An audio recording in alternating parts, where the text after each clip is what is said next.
Moline, who lives with the Shriver family, and we're going to visit some of their pets today. Moline, can we say hello to our friends? Are you ready? Let's sing hello to Marine. Ready? Help me sing. Hello, hello, hello, and how are you? I'm fine. I'm fine. I hope that you are too. Thank you, Moline. Why don't you go find somebody to play with? We have some stories about pets today. We're going to start with Henry and Mudge. This is the first book. Here's Henry and his dog, Mudge. It's a very big dog. There's lots of books at the library about Henry and his dog, Mudge. But Henry also has a cousin that lives next door. And she wants a pet too.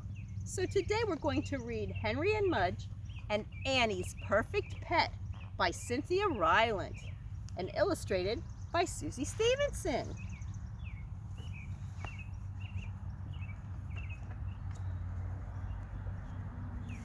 Henry and Henry's big dog Mudge always visited Cousin Annie next door.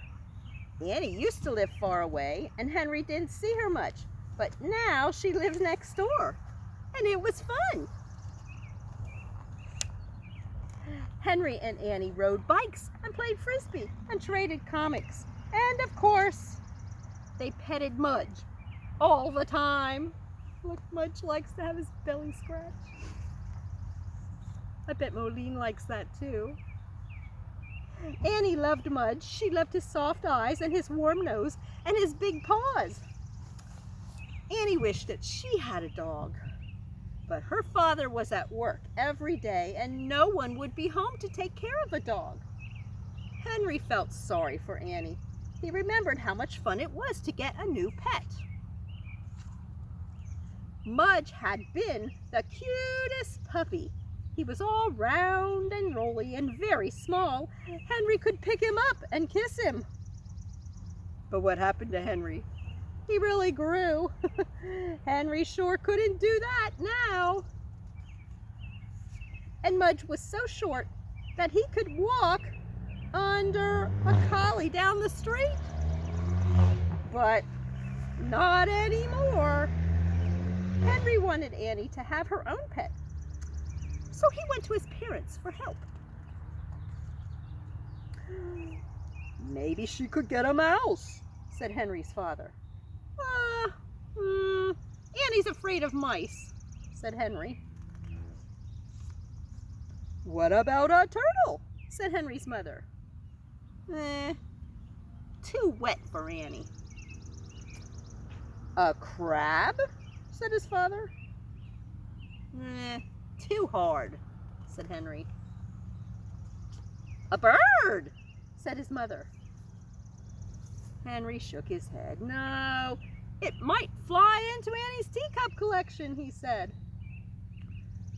Okay, said Henry's father. Annie needs a pet that isn't scary, isn't wet, isn't hard, doesn't fly, and tap dances. Tap dances? Henry giggled. I just threw that one in, said Henry's dad. Henry's mother was still thinking. I know, she said, a bunny. It's soft and dry and doesn't fly. And it doesn't have to be walked like a dog, said Henry. Yes, said Henry's father, but can a bunny dance? His dad is so silly. Henry and Henry's parents and Henry's big dog Mudge took Annie to the pet store. When they went inside, the birds were singing, puppies were barking, kittens were meowing, mice were squeaking. Oh, poor Annie, all that noise. But the bunnies in the corner were being quiet, quiet and careful, just like Annie. Perfect, said Henry's mother. Annie picked up a white baby bunny.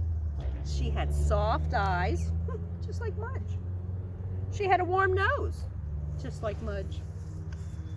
And she had something that Mudge didn't. A little cottontail. Oh, she's so cute, Annie said with a smile. Mudge put his warm nose up to the bunny's warm nose. The bunny sniffed, sniffed, sniffed. She seemed to like Mudge.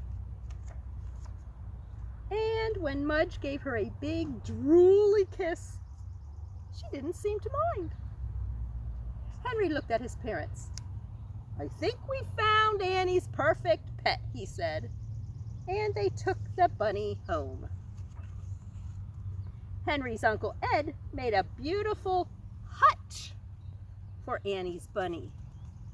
A hutch is a bunny's home. It was painted with flowers and trees and had a little china bowl for the bunny to eat from and soft bits of cotton for the bunny to sleep on. It fit Annie's room perfectly. Annie named her bunny Snowball. Why do you think she named her Snowball? Is it a good name for a white bunny? She played with her and sang to her and took her to Henry's house for visits. The bunny liked Henry's house. She liked riding on Mudge's back. Mudge carried that bunny all around. And when he got tired, they stopped for a cracker snack. Annie was so happy to have a pet that was just right for her. "I love my bunny," Annie told Henry. "I know," Henry said. "She's soft, and she's dry, and she doesn't fly." Suddenly the bunny went flying through the air and landed on Mudge's back. Annie laughed. "Maybe she does fly," she said. The end. What makes the perfect pet? Well, whatever works for you. Let's see if we can have the bunny come over here. I have a surprise for you. We'll see how this goes. I'm going to try. Look, it's a bunny. Would a bunny make a good pet for you? This bunny looks, some ways he's just like Snowball. Let's see, he has a cute little warm nose and soft brown eyes. He's very quiet and very soft, just like Snowball. I don't think he flies. He fly? But what's different about this bunny? Is he white like snow? This is a very black bunny. And look at his ears. He has soft ears like Snowball, except Snowball's ears stick straight up. Hazel's ears hang down because Hazel is a lop-eared rabbit. So she has some things that are like Snowball and some things that are different. But I think most of all, she makes a very good pet for Amelia, just like Snowball did for Annie. I think Hazel's going to sleep. What do you think? Hazel, I have another story. I think it will be hard for me to hold you and read, so I'm going to let you pounce back. There you go. There you go. She's okay there, isn't she? If you get a pet, one thing you have to remember is your pet needs a name. Snowball, Mudge, Hazel, Moline. Look at this fella. He has 15 pets. 15 Animals by Sandra Boynton. Wonder what he's going to name them. I really like animals. I like them a lot. 15 animals is what I've got. I've got 15 animals. They're friendly and tame. And I've given each one a special name. 1, I've got a cat named Bob. 2, a dog named Bob. 3, 4, 2 fish named Bob and Bob. Then 5, there's my hamster Bob. And Bob, my horse, makes number 6. Number 7, my piglet, known as Bob, of course. 8, there's my rabbit, Bob. And 9, his bunny wife, Bob. And their kids, 10, 11, 12, Bob, Bob, and Bob. 13, there's Bob my mouse. And 14, there's Bob the bird. How many more do I need for 15? One more, number 15. And there's my turtle, Simon James Alexander Ragsdale III. Now, how did he get such a long name? What a silly book. Sandra Boynton has a lot of fun books that you can find at the library. And I'm just going to stick this up. If you go to workman.com/Boynton, you can find some songs to go with a lot of her books after you take them out of the library. That could be fun. Here's someone else looking for a pet. The Great Pet Sale by Mick Inkpen. Oh, they're at a pet store. Everything must go, said the sign on the pet shop window. In the window was a rat. I looked at him. Half his whiskers were missing. I'm a bargain, called the rat through the glass. I'm only 1 cent. Choose me.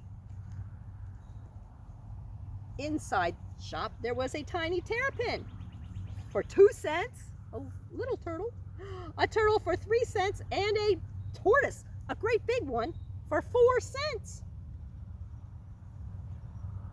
I'm sure you wouldn't want one of those, said the rat, but you'd like me. You really would. I wonder what he's gonna pick. On the porch were things on a perch that began with P. Things on a perch that start with P would be, oh, and they're 5 cents each. Let's see, a parrot, a pelican, a penguin, a puffin, and a platypus. All 5 cents each. Oh no, you don't want anything beginning with a P. R. R is what you want. R for ratty. Behind a plastic rock was a salamander for 6 cents, a skink for 7 cents, and a gecko for 8 cents. Salamanders are amphibian, like frogs, and skinks and geckos are reptiles, like lizards. Which one is which? I said. Nobody knows. Nobody cares, said the rat. Sausages on legs, that's what they are. You don't want one of those. Ooh, the next 2 animals were 9 cents for the pair. 2 of them together for 9 cents. A koala and an anteater. And you know what? If you got that, there was a free ant included in the price. Well, who wants a koala that doesn't like leaves, said the rat, or an anteater that won't eat its own ant? I'm not fussy. I'll eat anything. Oh no. Took a bite out of it. In the cardboard box were assorted little brown creatures. The whole bag, everything for 10 cents. Look at all those little brown animals. Boring, boring, boring, said the rat. I'm not boring. Look, I can stand on one leg. And he did. I bet he could even stand on his head. At the back of of the shop, we came to a big door. "What's in there?" I said. "Oh, just a dragon," said the rat. "Oh, there's no such thing," I said. "Then you won't want one, will you?" said the rat. I unlocked the door, and it was a dragon, a Komodo dragon, a really great big Komodo dragon, a kind of lizard that's very big, for 25 cents. Do you think he's going to pick?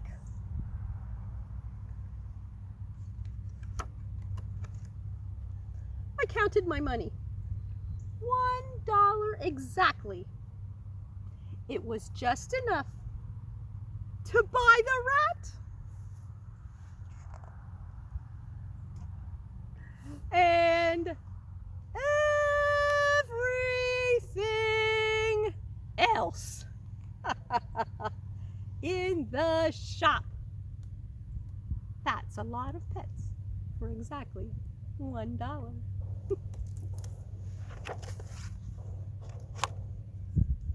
Where would you go to get a pet? You could go to a pet store, or you could go to an animal shelter and adopt a pet. And maybe today you might be looking for a perfect book. I have some more books at the library about pets. You might enjoy What Pet to Get by Emma Dodd. Would you want a polar bear or an elephant? What Pet Should I Get by Dr. Seuss. Here's another fine pet. Mice Are Nice by Charles Gigna. Listen to Your Fish. That would be a very quiet pet. This is Terrific Tips for Your Pet Care with Elmo and Grover. I Want a Iguana. Some people do like lizards for pets. That's a pretty funny book by Karen Kaufman Orloff and illustrated by David Ketrow. Who Wants Arthur? Who wants Arthur? I wonder.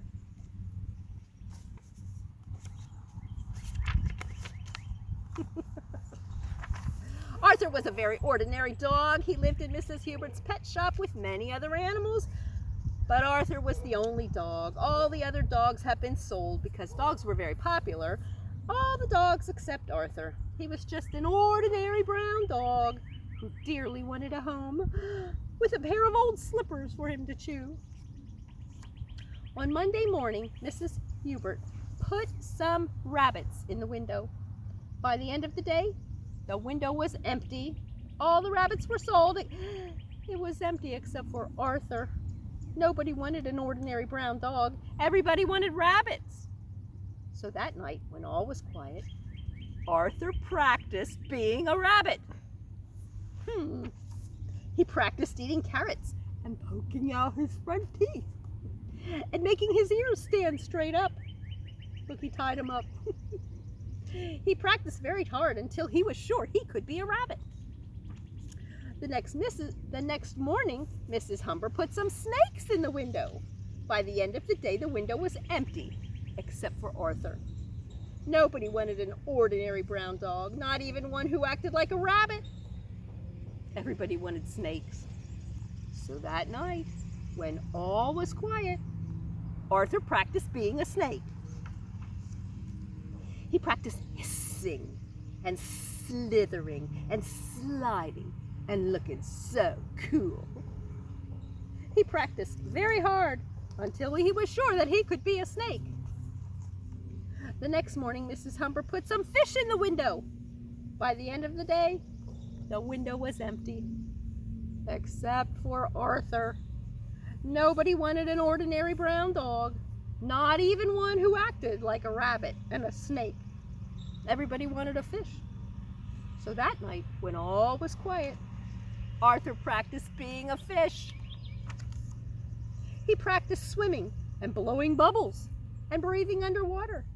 He practiced very hard until he was sure he could be a fish.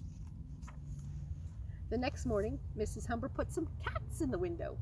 By the end of the day, the window was empty, except for Arthur.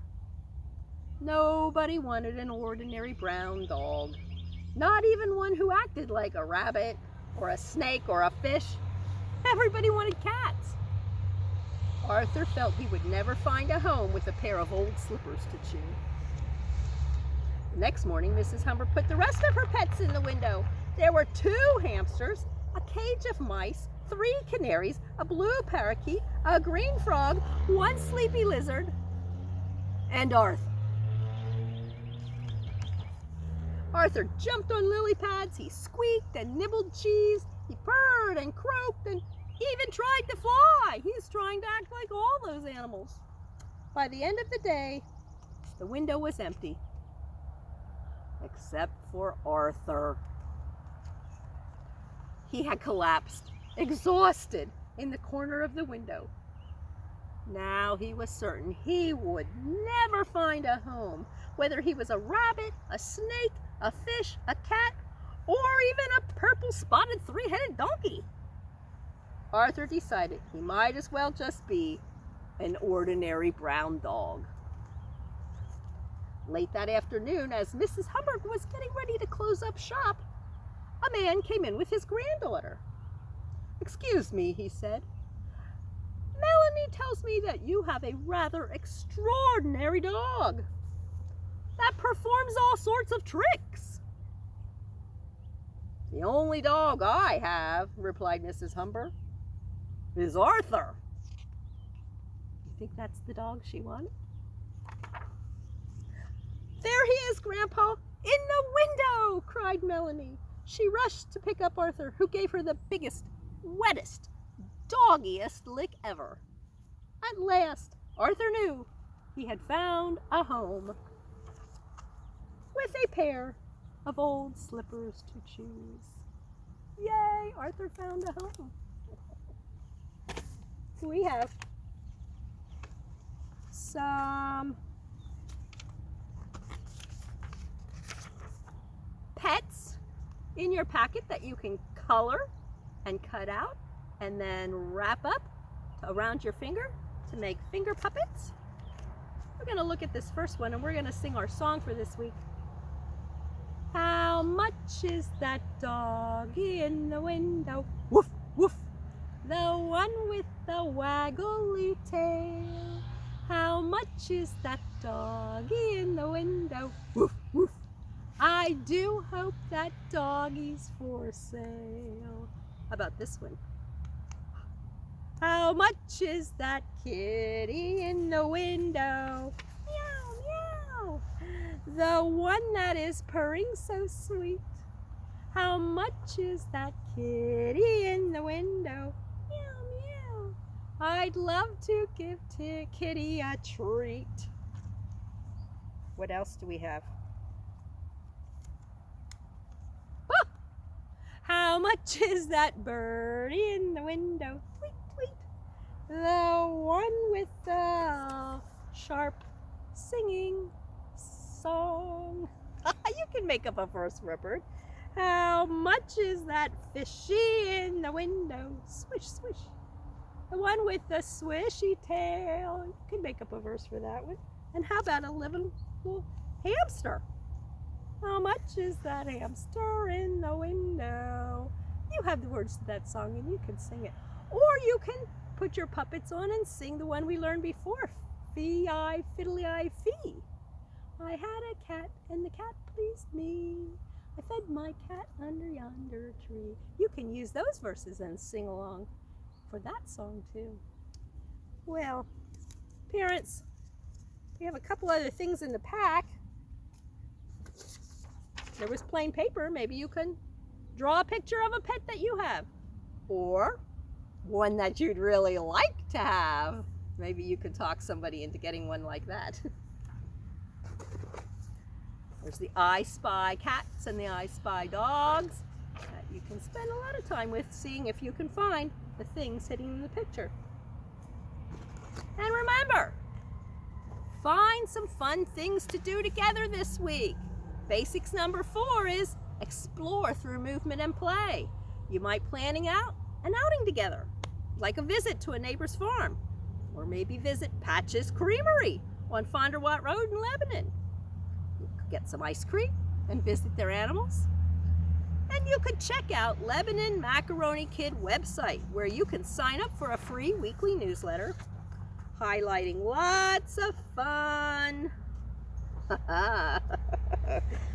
family events and activities to do together in Lebanon County. Just go to lebanon.macaronikid.com and click on the subscribe so you can get all those notes about fun things to do in Lebanon County. Well, it's time to say goodbye. You ready to help me sing? See you later, alligator. After a while, crocodile. Give a hug, ladybug. Blow a kiss, jellyfish. See you soon, you big raccoon. Out the door, dinosaur. Take care, polar bear. Wave goodbye, butterfly. See you next week.